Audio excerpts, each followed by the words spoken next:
listrik statis. Apa itu listrik statis? Listrik statis adalah kumpulan muatan listrik pada suatu benda. Nah, sekarang ini contoh-contoh listrik statis. Ya. Misalnya, ini yang pertama. Pada saat jari kita memegang layar TV yang menyala, maka jari akan terasa tersetrum. Nah, ini adalah listrik statis. Ya. Kemudian yang kedua, terjadinya petir.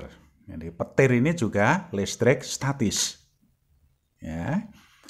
Nah, sekarang silakan nanti kamu lakukan percobaan. Nah, ada beberapa percobaan, ya, percobaan listrik statis. Ya. Yang pertama, buatlah potongan-potongan kecil kertas tisu, kemudian gosok-gosokkan penggaris plastik dengan kain. Ya.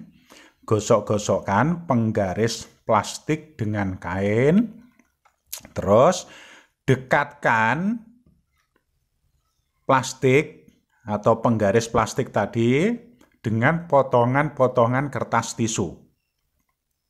Nah, apa yang akan terjadi?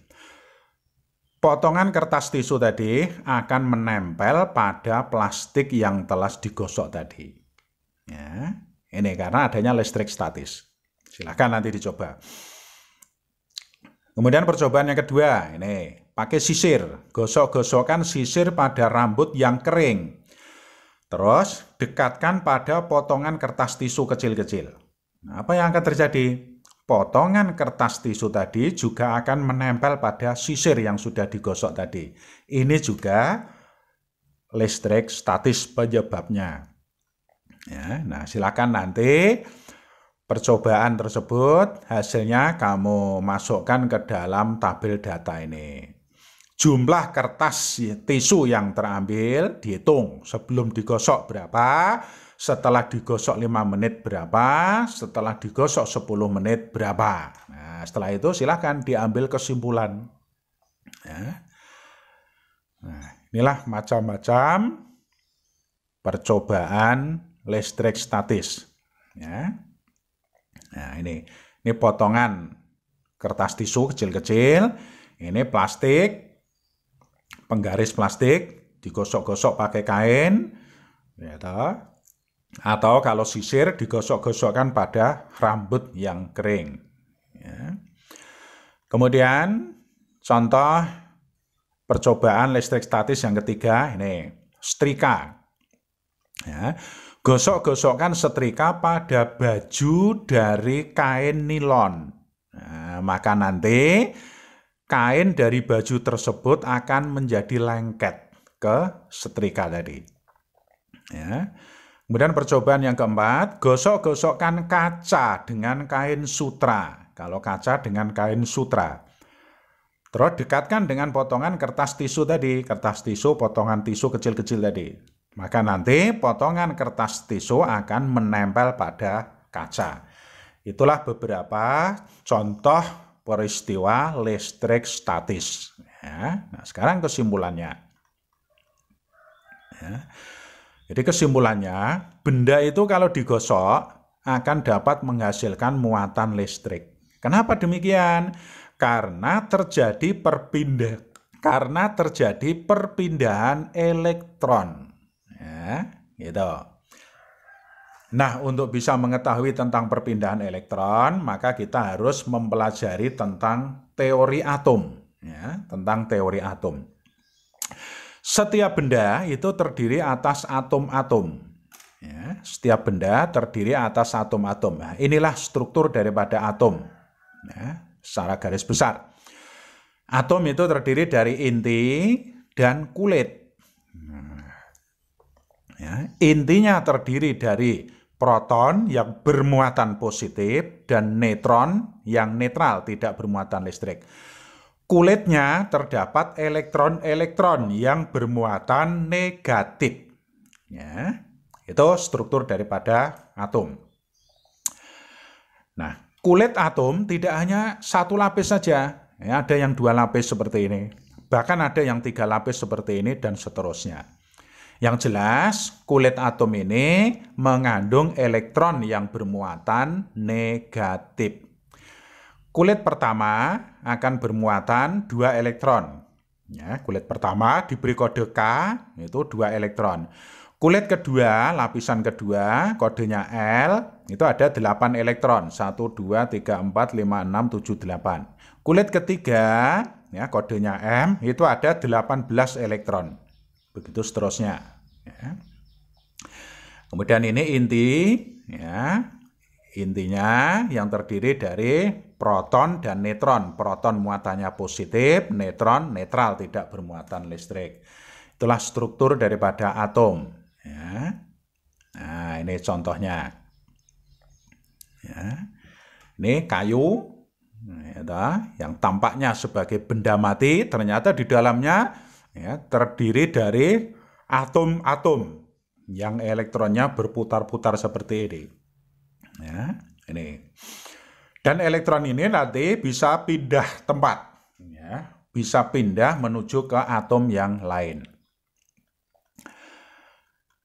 Atom, tadi sudah saya sampaikan, terdiri dari inti atom yang bermuatan proton dan neutron. Maaf, atom terdiri dari inti atom yang terdiri dari proton yang bermuatan positif dan neutron yang netral, tidak bermuatan listrik. Kemudian kulit atom ini mengandung elektron yang muatan listriknya negatif. Ya. Atom dikatakan netral apabila jumlah proton dan jumlah elektronnya sama. Ya. Atom dikatakan negatif atau nama lainnya anion, itu kalau dia kelebihan elektron. Tadi sudah saya katakan bahwa elektron itu bisa pindah tempat menuju ke atom yang lain. Ya. Jadi atom bisa bermuatan negatif atau anion itu karena dia kelebihan elektron. Ya, karena mendapatkan tambahan elektron dari atom lain. Ya, jadi kelebihan elektron itu berarti elektronnya lebih banyak daripada protonnya. Ya. Atom akan bermuatan positif atau nama lainnya kation apabila dia kekurangan elektron. Ya. Kenapa kekurangan elektron? Karena elektronnya pindah ke atom yang lain. Ya, jadi kekurangan elektron itu berarti protonnya lebih banyak daripada elektronnya. Ya. Nah, ini contoh atom yang sifatnya netral. Ya. Protonnya dan elektronnya sama jumlahnya. Protonnya 2, elektronnya 2. Ya. Jumlahnya sama antara proton dengan elektron, maka netral. Ini contoh atom negatif. Ya, misalnya atom hidrogen, asalnya netral hidrogen itu.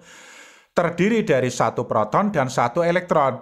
1 proton dan 1 elektron. Kemudian mendapat tambahan 1 elektron dari atom lain yang pindah. Ya, sehingga elektronnya menjadi lebih banyak daripada protonnya. Maka atomnya ini menjadi bermuatan negatif. Ya, ini karena elektronnya lebih banyak daripada protonnya. Kenapa elektronnya lebih banyak? Karena mendapat tambahan elektron dari atom lain. Ya.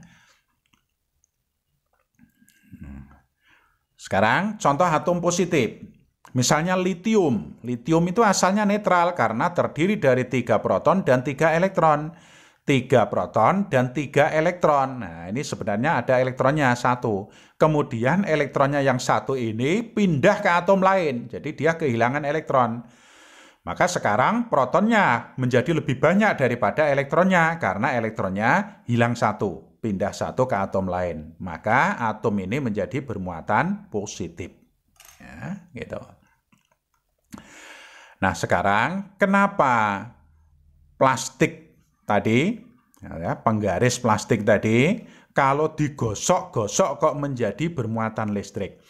Ini disebabkan karena elektron yang ada di kain itu berpindah ke plastik, sehingga plastik menjadi kelebihan elektron. Nah, maka karena kelebihan elektron, plastik menjadi bermuatan negatif. Ya. Nah, terus bagaimana dengan muatan kainnya?